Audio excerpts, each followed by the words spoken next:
Good. It is a great pleasure to welcome everyone here today, both in the room, the upper house of the British School at Athens, and our audience online. And I want to start by extending our director's, Rebecca Sweetman's, apologies for not being here. She's currently traveling to start a fieldwork project in Crete. So she's quite busy at the moment, and even though she would love to be here, she unfortunately cannot. So it falls on me to present the annual Michael Frede Memorial Lecture. And I will start by saying a couple of things about Michael Frede and then continue by introducing our speaker for the day. And then the pleasure is all yours to hear about idealist, dualist, or something else, Plotinus on the status of the sensible world. So Michael Frede is known throughout the academic world as a leading expert in ancient philosophy. Born in Berlin, he was awarded a Ph.D. in Göttingen in 1966, where he was a Wissenschaftlicher Assistent from 1966 to 1971. He visited the philosophy department in UCLA Berkeley in 1868-1869 and joined as assistant professor 2 years later in 1971. When he left Berkeley in 1976 to move to Princeton, he had already been promoted to the rank of full professor. In 1991, he took up the chair in the history of philosophy at the University of Oxford. While at Oxford, he was invited back to Berkeley to deliver the prestigious Souther Lectures, that is autumn 1997, on the origins of the notions of the will, published in 2011 as a free will, origins of the notions in ancient thought by Alex Long.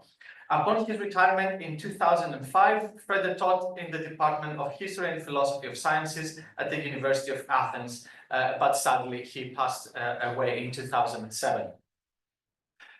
Now, in 2008, the Department of History and Philosophy of Sciences in Athens inaugurated a lecture series in his memory, which has continued since 2016 in collaboration with the BSA, just a few years after Frede's book collection was deeded to the BSA. In 2011. So the series has featured several distinguished philosophers from 2008 onwards, Jonathan Barnes, Barry Stroud, John Cooper, Richard McKirahan, Christian Wahlberg, Michael Forster, Malcolm Schofield, Tiny Long, David Sedley, George Boy Stones, Charles Britton, Leslie Brown, Ursula Cook, and Benjamin Morrison. And this year, it's an absolute pleasure to welcome Professor Eyjólfur Emilsson. Professor Emilsson is a professor emeritus at the University of Oslo, originally from Reykjavik in beautiful Iceland. He studied philosophy and ancient Greek at the University of Iceland before going to Princeton for his doctoral studies on the topic of Plotinus on sense perception, supervised by Michael Frede. He taught in Iceland from 1982 to 1992, after when he became professor at the University of Oslo. His scholarly work is very extensive and includes numerous books and other academic publications on Plotinus and Neoplatonism more broadly, and also the translation of a number of ancient philosophical works into Icelandic and Norwegian, including Plato's Republic and, from what I learned, the Intellect, which is forthcoming actually quite soon. Just one treatise from the emeritus. No, yes, that is 2024.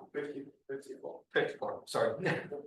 Okay, we will need much time to go over all of this work, so I'll just mention some of his latest work, a co-edited volume on Platonism and Christian thought in late antiquity, published by Routledge in 2019, as well as a 2017 monograph on Plotinus, a second edition of which I'm told is planned for some time in the following months.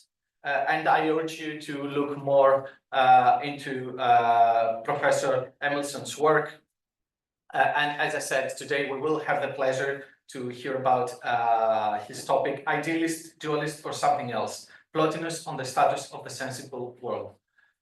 Professor Emilsson, the floor is all yours. Thank you. Thank you very much.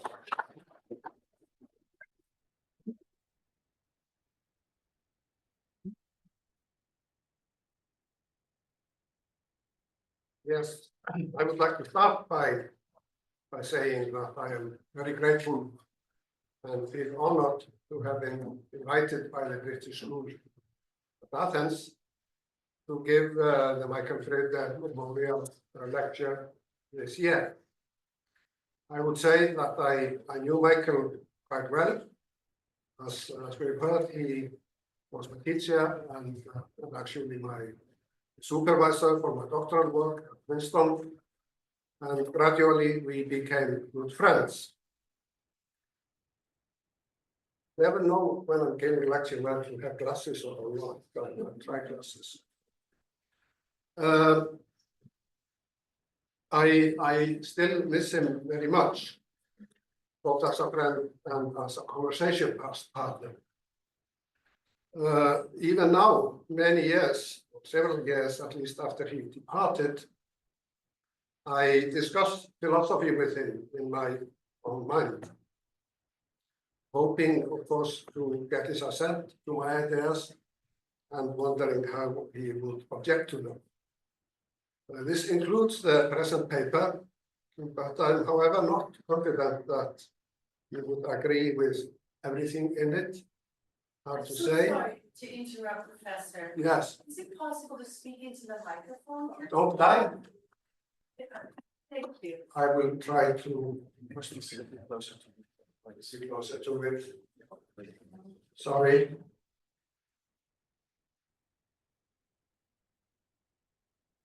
So I was just saying that after Michael departed, I do discuss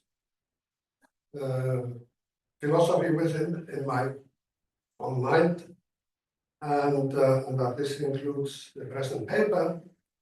Whether he would agree with everything there or not, I don't know, but we can hope. So I will then start the paper. Do you have me all right now? Yes. Yes. So in this paper, I will allow myself to speculate relatively freely about causation in Plotinus.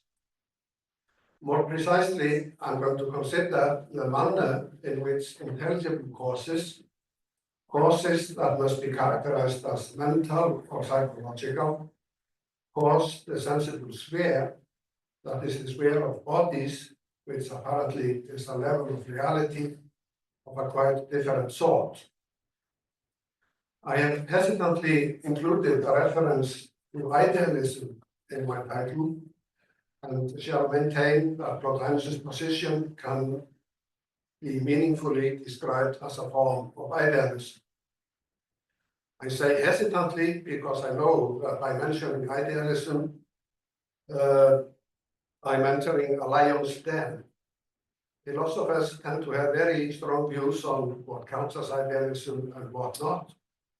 It will become clear as I proceed, I hope, how I understand the term. And I think that my use of it is not at all idiosyncratic.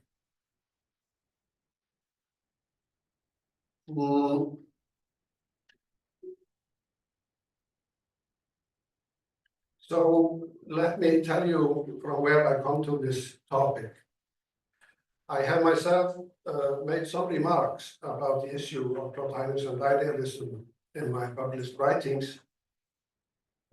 This was partly prompted by Miles Burney's seminal paper, Idealism and Greek Philosophy, what Descartes saw and Barclay missed, I believe was the subtitle of it. In 2007, I spoke at a conference about this topic in Edinburgh. Miles Burney was there too, and many others. There were several Neoplatonic scholars there, including Paulus Kaligas, whose revised paper from his conference is now published in the Philosophical Quarterly.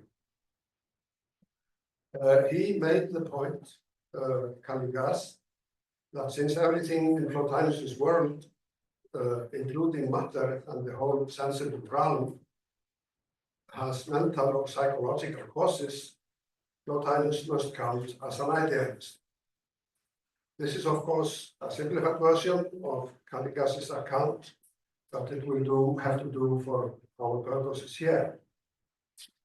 At any rate, Bernard wittily responded that if this was so, there would be more idealists than we expected. For instance, the Old Testament, with its account of the creation, would have to count as an idealist text.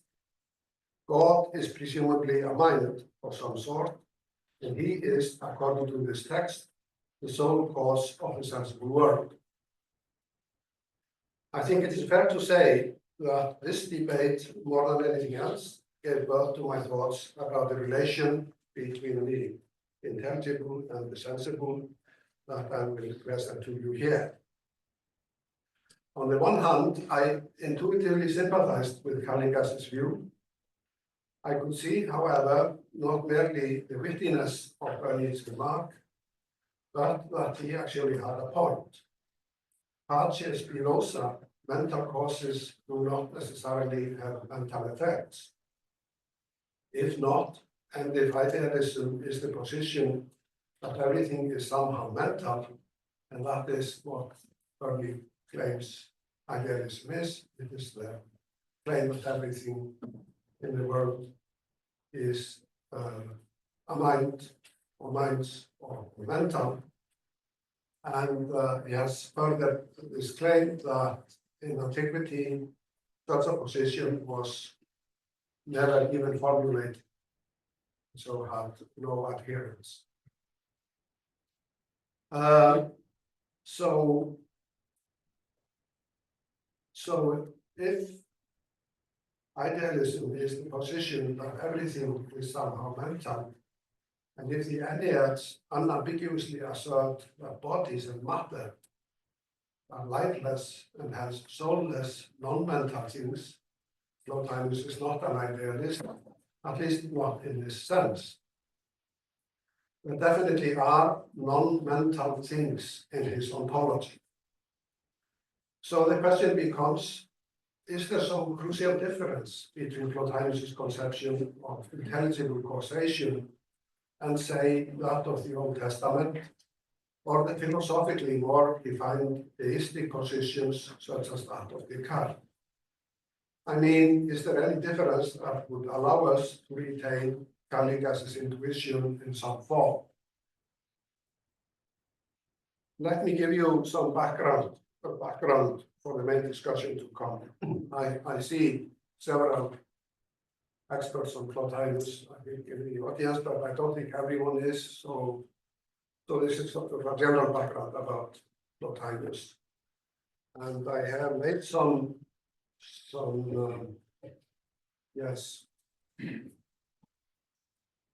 slides that sort of show his picture of the world, the grand scheme. According to Plotinus, everything is caused by the one or the good, which is another name for his first principle. The manner of the production is the celebrated emanation. The one emanates something out of itself. That which has departed from the one, however, is not self-sufficient and yearns after and turns towards its source. As a result of this, what has come out becomes informed by the source, and a new level, a new hypostasis, so-called, is established. In Plotinus' system, the first stable level, or hypostasis after the one, is the universal intellect, or nous. This nous is also the sphere of being, real being, that is, of the Platonic forms, which he takes to be the thoughts of the universal intellect and internal to it. This intellect, in turn, gives something out of itself, which by a process similar to what we saw in the case of the one, leads to the establishment of a new hypostasis, which is soul. Even if the picture, for various reasons, becomes more complicated after soul, it is clear that this sort of process continues below the level of soul. matter, bodily mass, and forms in matter can all be said to be emanations from soul. Well, this is a disputed point. I know, especially as regards matter, but I am not going to discuss that and will assume what I think now is clearly the strong majority view of Einstein's, that also matter is generated from the one. I mentioned emanation. Actually, there is no single term in Plotinus that it would be tempting to translate by emanation. What we have are several metaphors and analogies from the physical sphere that Plotinus uses to account for the generation of the stages of his hierarchy.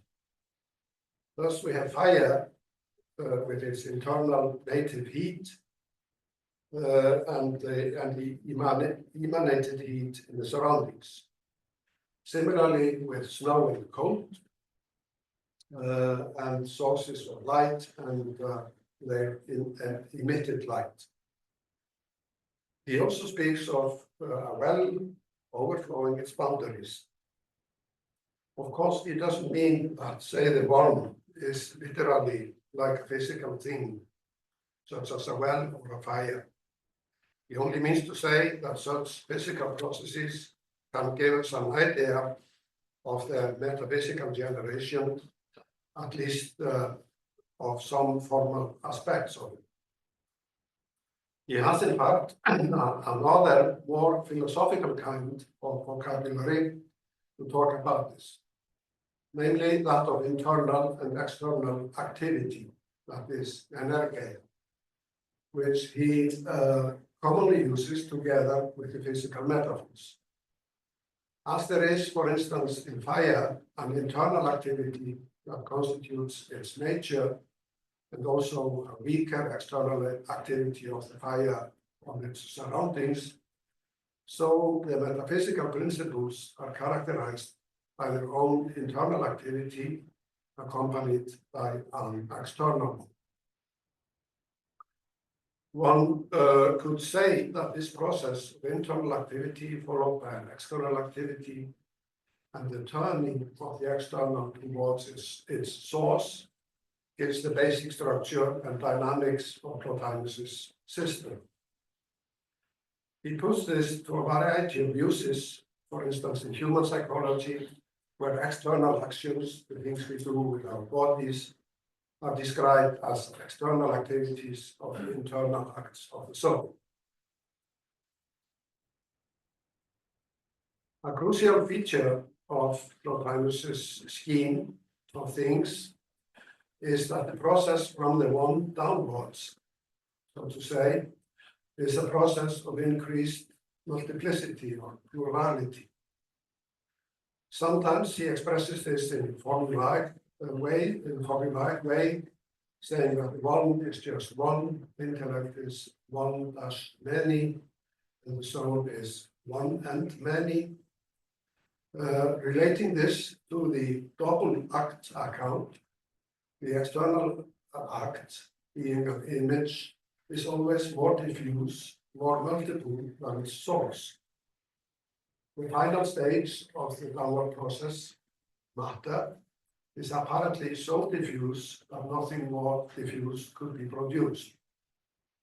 Though one would wish to have more details clarified by Plotinus, it is nevertheless evident that he thinks of each of the stages from the one downwards as characterized by a given degree of unity or plurality. So the degrees of unity and plurality, they come in definite steps, according to him. I mentioned a little while ago that there are certain complications when we come to matter and the sensible world. I'm afraid I cannot entirely avoid saying something about these.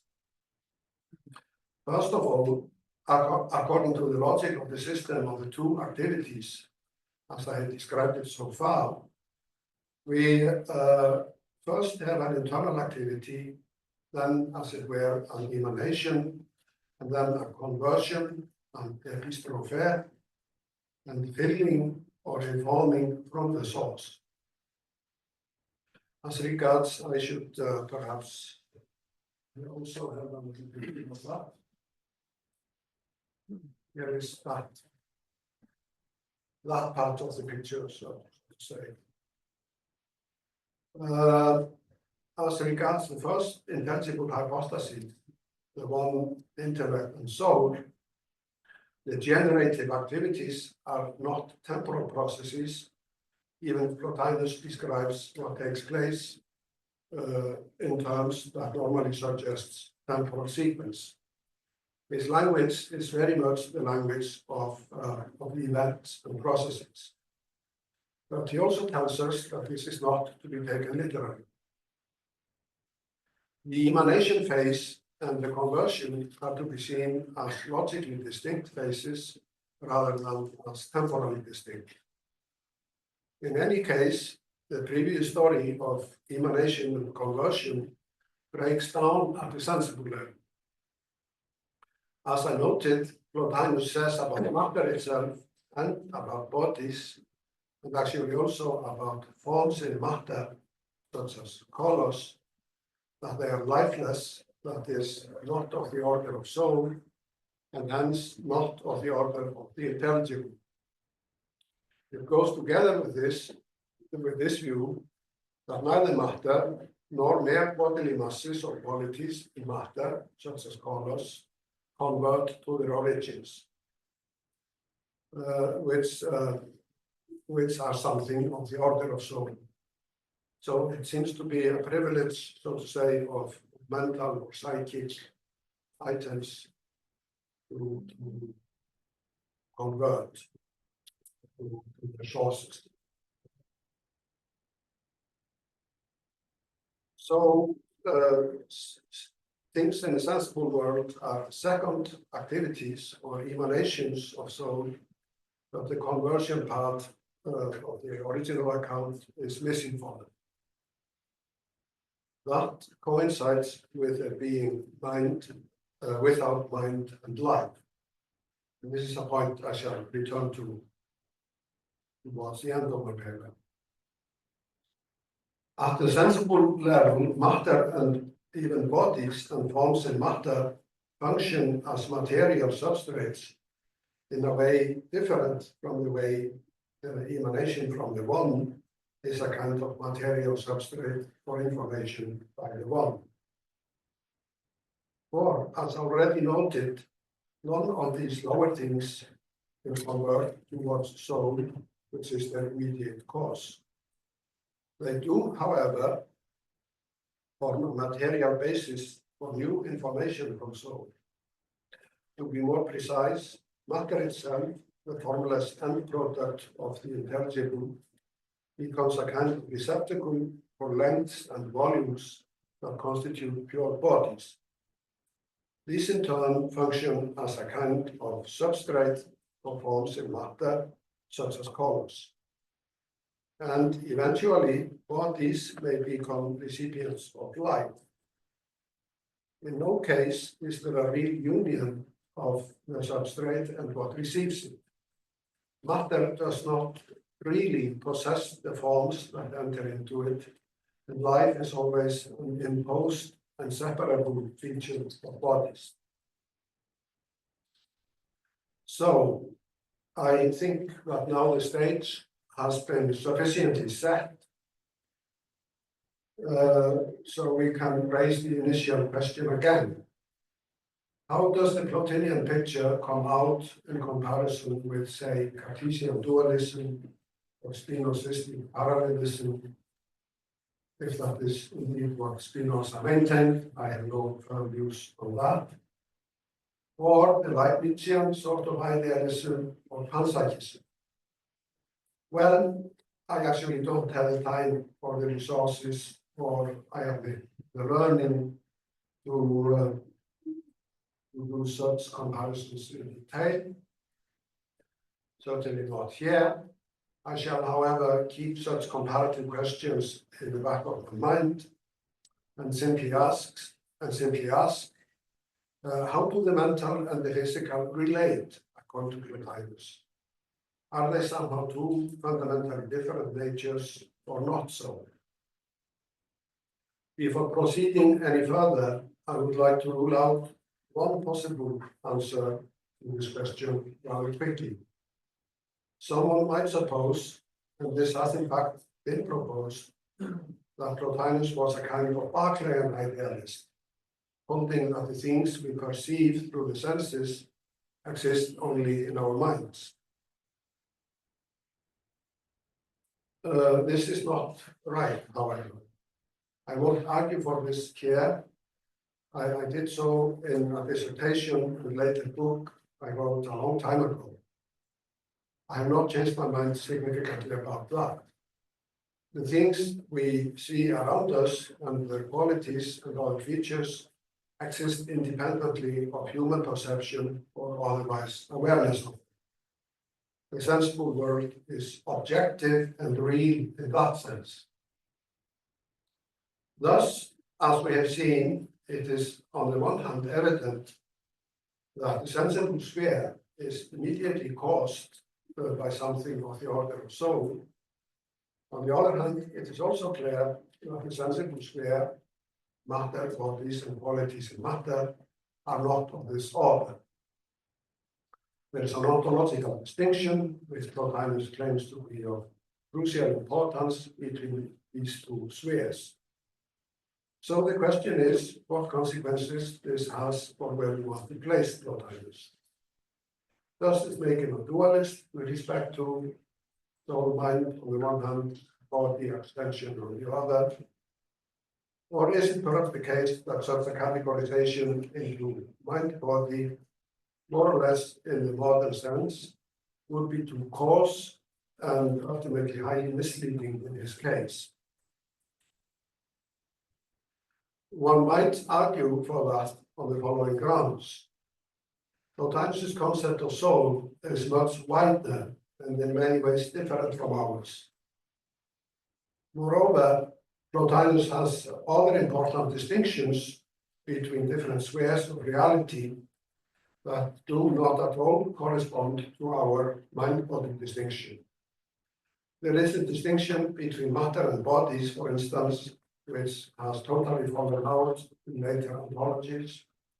There is also the distinction between soul and intellect, which is of considerable importance to him and also obsolete according to modern lights. Furthermore, there is the crucial distinction between the one and the intellect. The one is notoriously not a thinker, according to Plotinus. So one might believe that imposing a mind-body dualism on Plotinus is really anachronistic and doesn't do justice to the complexity of his picture of reality. I shall come back to these considerations towards the end of my talk. For the time being, I want to ignore them and focus on the question how intellect and soul's causation of the sensible is to be interpreted.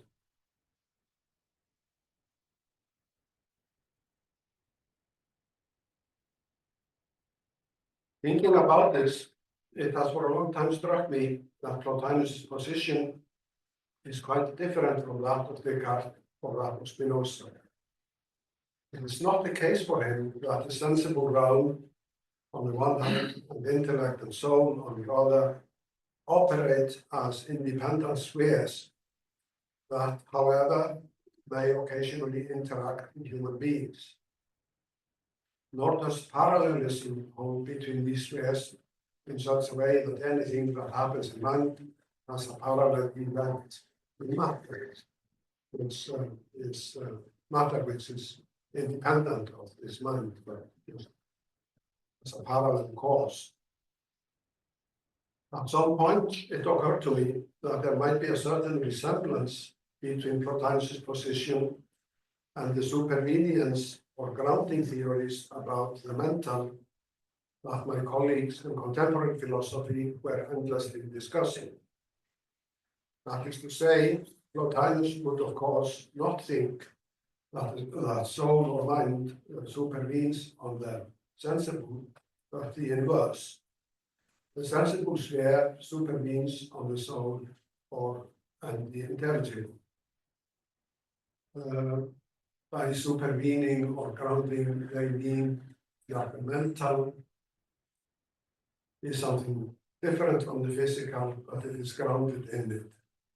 You cannot reduce the mind or mental phenomena to bodies or physical phenomena, but nevertheless, the mental is totally grounded in the physical. That is that contemporary position, which tends to be called by its adherents a form of materialism.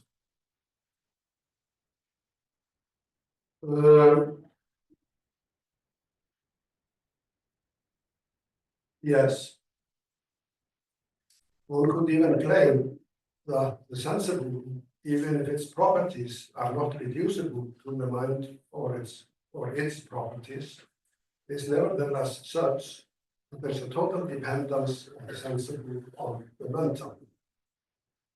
As I read a bit more of contemporary literature, philosophical literature, I also realized that there's a great variety of supervenience and grounding theories.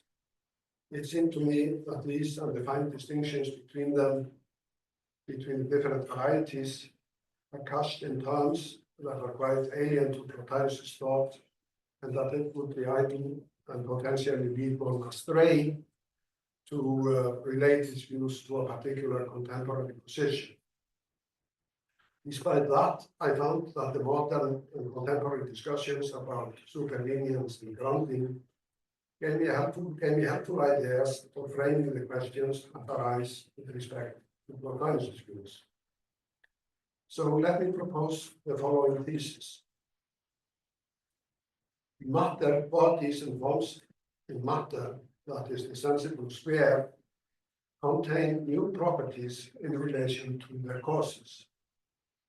These are the properties that have to do with the emergence of time and space at the sensible level. However, as opposed to some grounding theories about the mentals, these new properties are, well, I'm sorry, I should have said, as opposed to some emergentist theories about the mental, these new properties are idle. They are not true causal agents on their own. Moreover, the new properties of the sensible sphere are latent in and presumably in principle predictable from features of the mental causes, together with the logic of the process towards increased plurality that pervades Plotinus' system.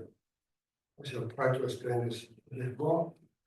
That is to say, given the principle of greater plurality, the further from the one an item is placed, and given that time and space are expressions of increased plurality, the physical world can be said to be implicit in the intelligible domain. That is, you could think of it like we have the intelligible realm, and we make it with a 1 degree more plural than it already is. And then we have space and time, and thereby also the physical sphere. So I want you to say that if the position that claims that the mental supervenes on the physical counts as a form of materialism, Plotinus' inverse position with respect to the mental and the physical may count as idealism. I shall now give you some passages from Plotinus that seem to support such a view. So the whole sensible world is an image of intelligible items. This is said repeatedly in the emeritus, but here is a particularly emphatic presentation. So there are certainly both the true all, whereby the intelligible world is meant, and the representation of the all, the nature of this visible universe. The all which really is in nothing, for there is nothing before it. To be in something here clearly means to depend on something. So, could just as well have said, the all which really is depends on nothing. But that which comes after it must necessarily then be in the all, that is, depend on the all. If it is going to be at all, being as much as possible dependent on it and unable either to stay or move without it. There is another passage in the same way later in the treatise. That's, I think I have that here as well, but I don't have the Greek. Here, Plotinus considers the point that images, once existent, sometimes go on existing quite independently of their maker and their paradigm. For instance, a portrait once painted has no need for the painter or the model. It exists without any trouble without them. He responds that the relation between the intelligible and the sensible is quite different. This case of the portrait is, now I quote, is not in the strict and proper sense the making of a likeness, an image as it occurs in pools and mirrors, or in shadows.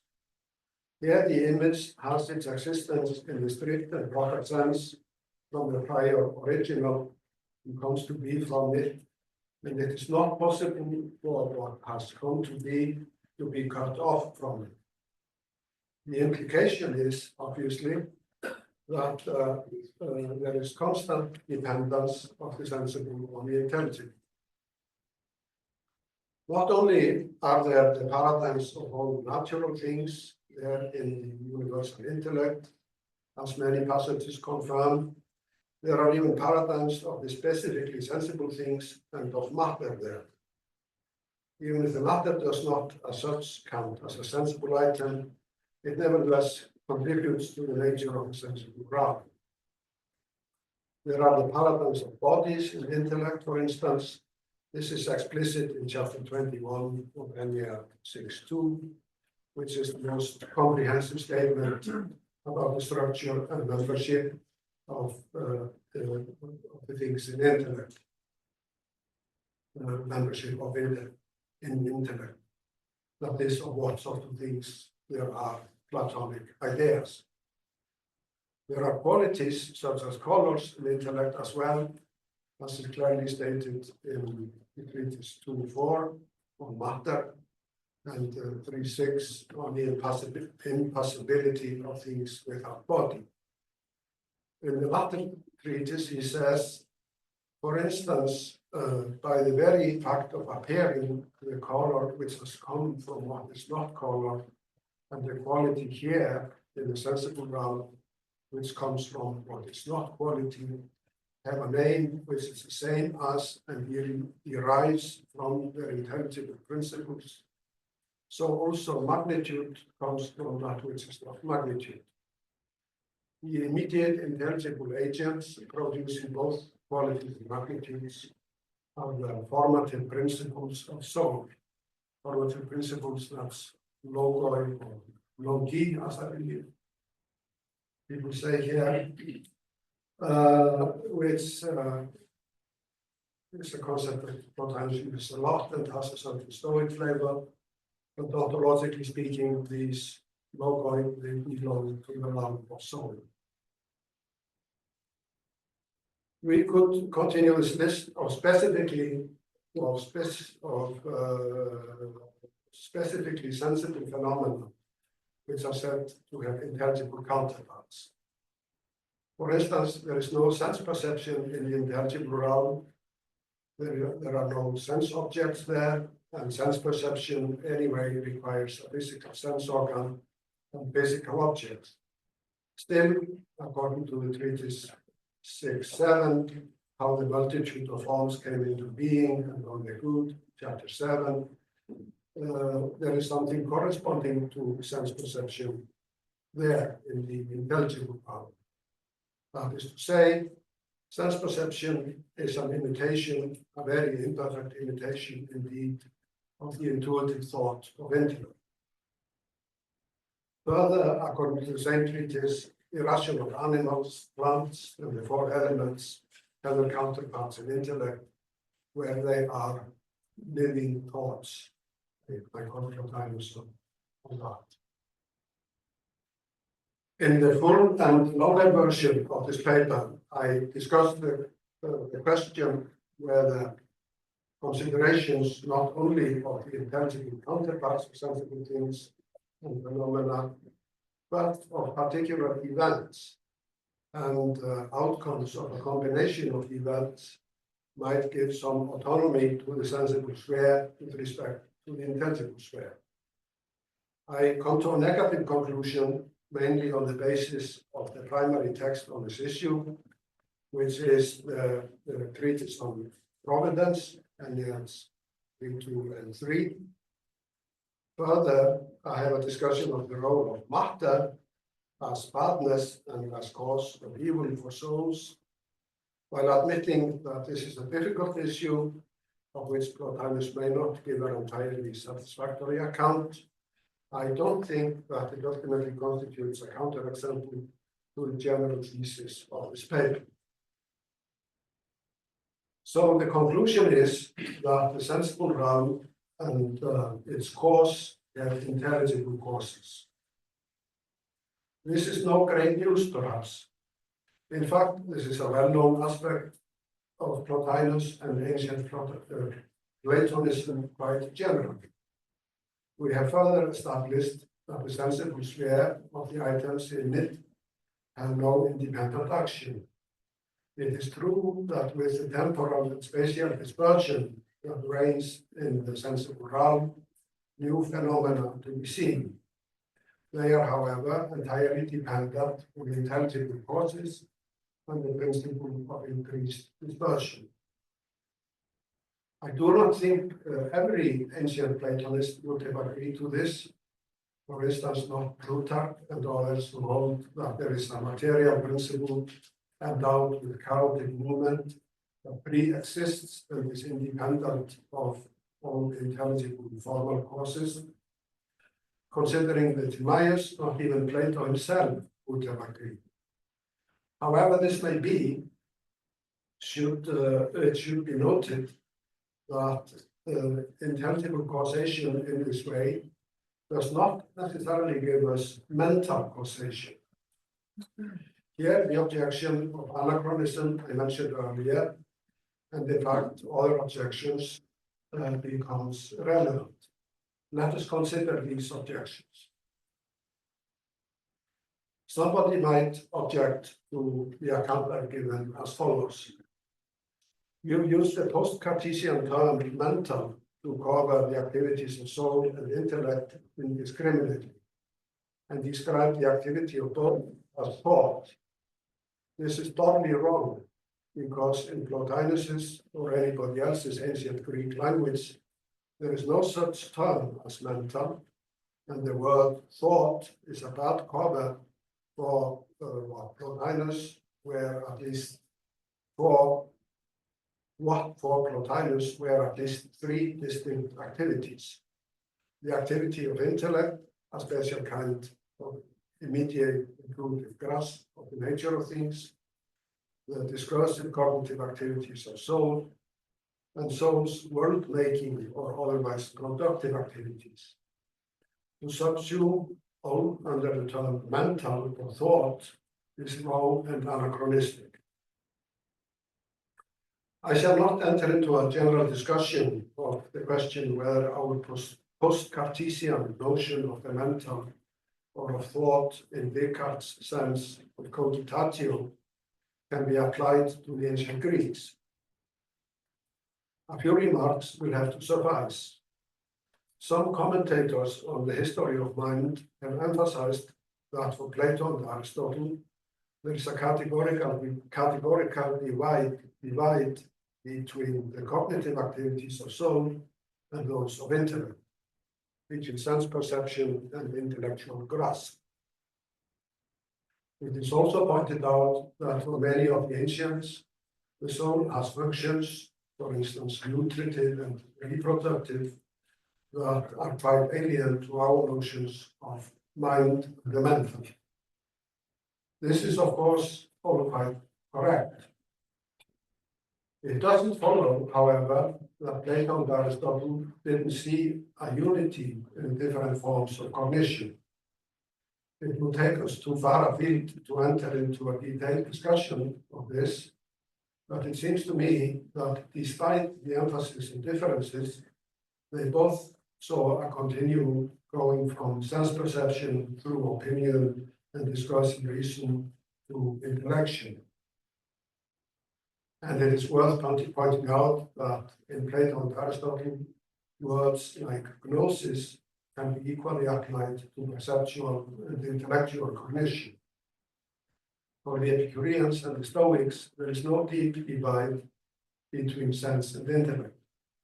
For the latter, fantasia is a universal term applicable to the impressions of both sense and mind. As far as Plotinus is concerned, I quite fail to be taken in by the allegation of anachronism. In his treatises, there is a strong tendency to see acts of intellect, discourse and reasoning, and sense perception as phenomena of the same kind.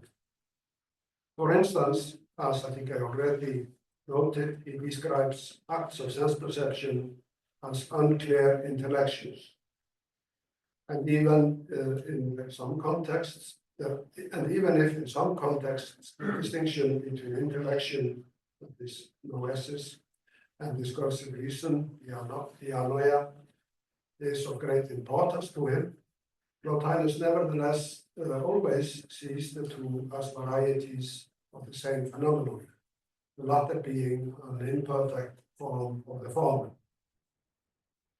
Even in the absence of a label such as mental, he definitely regarded intellection, discursive thought, and sense perception as falling under one kind.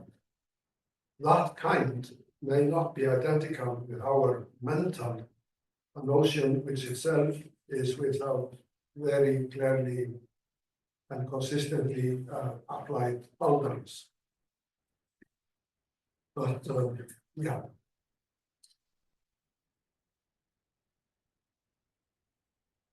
Now, someone would no doubt point out that I have left out the productive activities of soul. In fact, however, according to Plotinus, the productive activity of soul is a form of intellection or contemplation. The clearest assertion of this is to be found in the first 8 chapters of the treatise on nature and contemplation and on the one, that is Enea 3:8.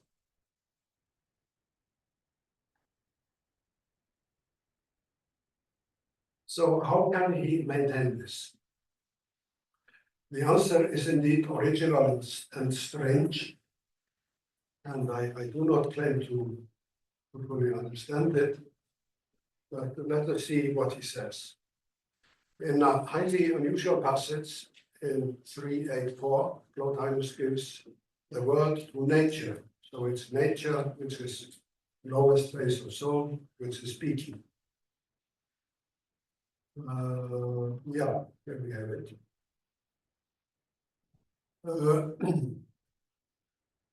So nature says here, among all things, understand what then?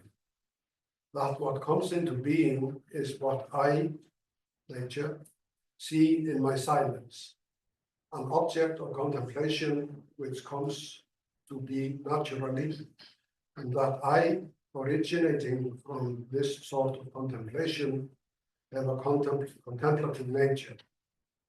And my act of contemplation makes what it contemplates as the geometers draw their figures while they contemplate. But I do not draw, but as I contemplate, the lines which bound bodies come to be as if they fell from my contemplation. So how are we to make sense of this? Well, nature, the productive soul, being a thinking or contemplative thing, contemplates the intelligible level above it, items in the higher soul, I suppose.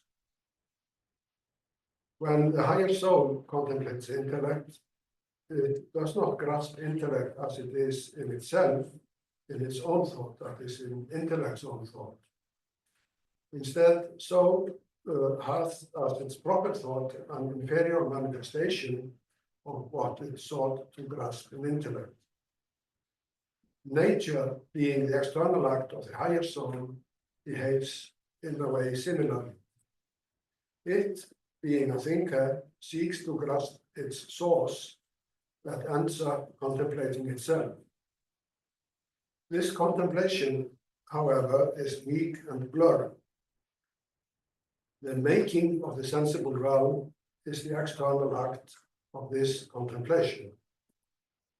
The psychological explanation suggested is that nature makes this external object as some kind of substitute for a clarity of vision.